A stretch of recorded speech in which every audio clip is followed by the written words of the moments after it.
ईदक छोटे से गांव में एक छोटा सा परिवार रहता था। उस परिवार में जावेद, उसकी पत्नी बेंसी और उसका पोता उवैस अहमद रहता था। बेंसी के माता पिता का देहांत बहुत पहले ही हो चुका था, इसीलिए बेंसी को उसके दादा दादी ने पूछ कर बड़ा किया था। अब जावेद की उम्र ज्यादा हो चुकी थी, मगर जावेद अभी भी काम करने में सक्षम था। वो बहुत ही मेहनती था। जावेद के पास एक छोटा सा खेत था, जिसमें वो दिन रात बहुत मेहनत करता था और उधर उसकी पत्नी घर का सारा काम संभालती थी।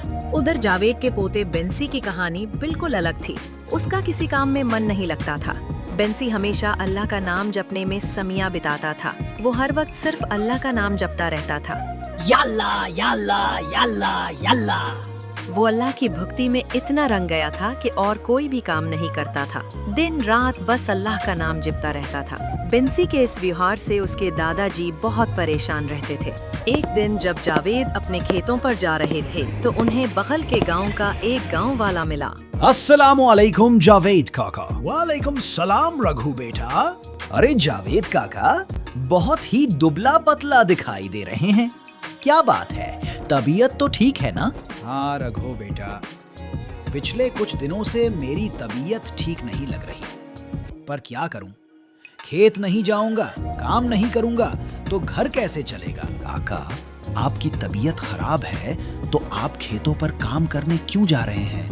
बेंसी तो बड़ा हो गया है, क्या वो आपके कामों में हाथ नहीं बटाता? आप अपनी जगह उसे क्यों नहीं भेजते खेतों पर? आपकी उम्र अब ज्यादा हो चुकी है। आपकी उम्र आराम करने की है, काम करने की नहीं। अरे रघु, तुम्हें कुछ पता नहीं है। बिंसी एक नंबर का निकम्मा है। उसकी किसी काम में कोई दिलचस्पी नहीं ही काम पकड़ ले। शहर में अच्छी नौकरी लगवा दी थी, पर वहां से भी भाग आया।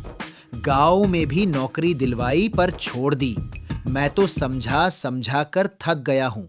पता नहीं इस लड़के का क्या होगा। काका, आपका पोता ऐसे नहीं सुधरने वाला। आप उसकी शादी करवा दीजिए। जब उसकी पत्नी आ जाएगी तो उसके सर पर जिम्मेदारी आ जाएगी और वो खुद ब खुद सुधर जाएगा। आप खेतों का काम छोड़कर काकी को लेकर तीर्थ यात्रा पर चले जाइए। मजबूरन उसे काम तो करना ही पड़ेगा। हाँ रघु, बात तो तुम बिल्कुल ठीक कह रहे हो। मेरे दिमाग में ये बात क्यों नहीं आई? मैं जल्दी से उसकी शादी करवा दूंगा। अगर तुम्हारे नजर में कोई लड़की है तो बताओ। हाँ, एक लड़की है, सुंदर है और कामकाज में भी होशियार है। वो घर का सारा काम संभाल लेगी।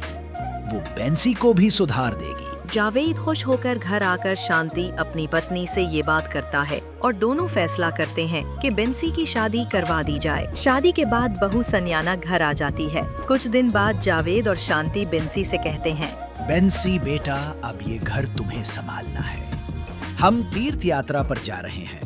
हम अपनी जिम्मेदारी पूरी कर चुके। अब तुम हमें मायूस मत करना। अगले दिन दोनों यात्रा पर निकल जाते हैं, मगर बेंसी की आदतें नहीं बदलती। वो फिर भी अल्लाह की भक्ति में लगा रहता है। सुनयाना पहले तो खुश होती है कि उसका शौहर अल्लाह के नाम में डूबा रहता है, लेकिन कुछ दिन बाद जब घर का राशन खत्म हो जाता है तो वो कहती है, सुनिए जी, घर का सारा राशन खत्म हो गया है। अब कोई काम क्यों नहीं ढूंढते? विकती अच्छी बात है, मगर इंसान को कर्म भी करना होता है। आपके जपने से पेट नहीं भरेगा। बेंसी सोचता है कि सुनयाना ठीक कह रही है। वो जमींदार के पास जाता है और खेत के कागजात गिरोई रखकर कर्ज लेता है। बीज बो देता है और फसल भी अच्छी निकलती है, मगर फिर वो अल्लाह के जप में ऐसा डूब जाता है कि जंगली जानवर सारी फसल बर्बाद कर देते हैं। घर आकर वो कहता है, सुनियाना, हमारी फसल बर्बाद हो गई। सुनयाना गुस्से में कहती है, ये सब आपकी भक्ति की वजह से हुआ है। अल्लाह की ऐसी भक्ति किस काम की जिससे अपना ही नुकसान हो। पैसे वापस करने का वक्त आता है। जमींदार घर आकर पैसों का मुतालबा करता है और बिंसी को ताना देता है कि तुम निकम्मे हो, तुम्हारी पत्नी दूसरों के घरों में काम कर रही है। वो सुनयाना को भी बहकाने की कोशिश करता है, मगर सुनयाना उसे डांट कर निकाल देती है। आखिरकार औलाद से तंग आकर सुनयाना बेंसी को घर से निकाल देती है। बेंसी एक पेड़ के नीचे बैठकर रोता है और अल्लाह से कहता है, मैंने बचपन से आपकी भक्ति की, बदले में ये कैसा दुख मिला है। उसी वक्त एक अनजान आदमी सुनयाना के पास आकर एक थैला देता है और कहता है, तुम्हारे पति बिन्सी हमारे यहाँ कई साल से नौकरी पर हैं। आज तक उन्होंने तनख्वाह नहीं ली। ये लो उनकी पिगार। जब सुनैना थैला खोलती है तो उसमें सोना, हीरा, जवाहरात और बहुत सा धन होता है। वो हैरान हो जाती है और बेंसी को ढूंढकर उससे माफी मांगती है। बेंसी घर आकर कहता है, सुनिए ना, ये सब अल्लाह की कृपा है। जो आदमी तुम्हें थैला देकर गया वो कोई आम आदमी नहीं था। वो साक्षात मेरे अल्लाह की फरिश्ता थे जिनकी भक्ति मैंने बचपन से की है। देखो अल्लाह ने मुझे क्या दिया।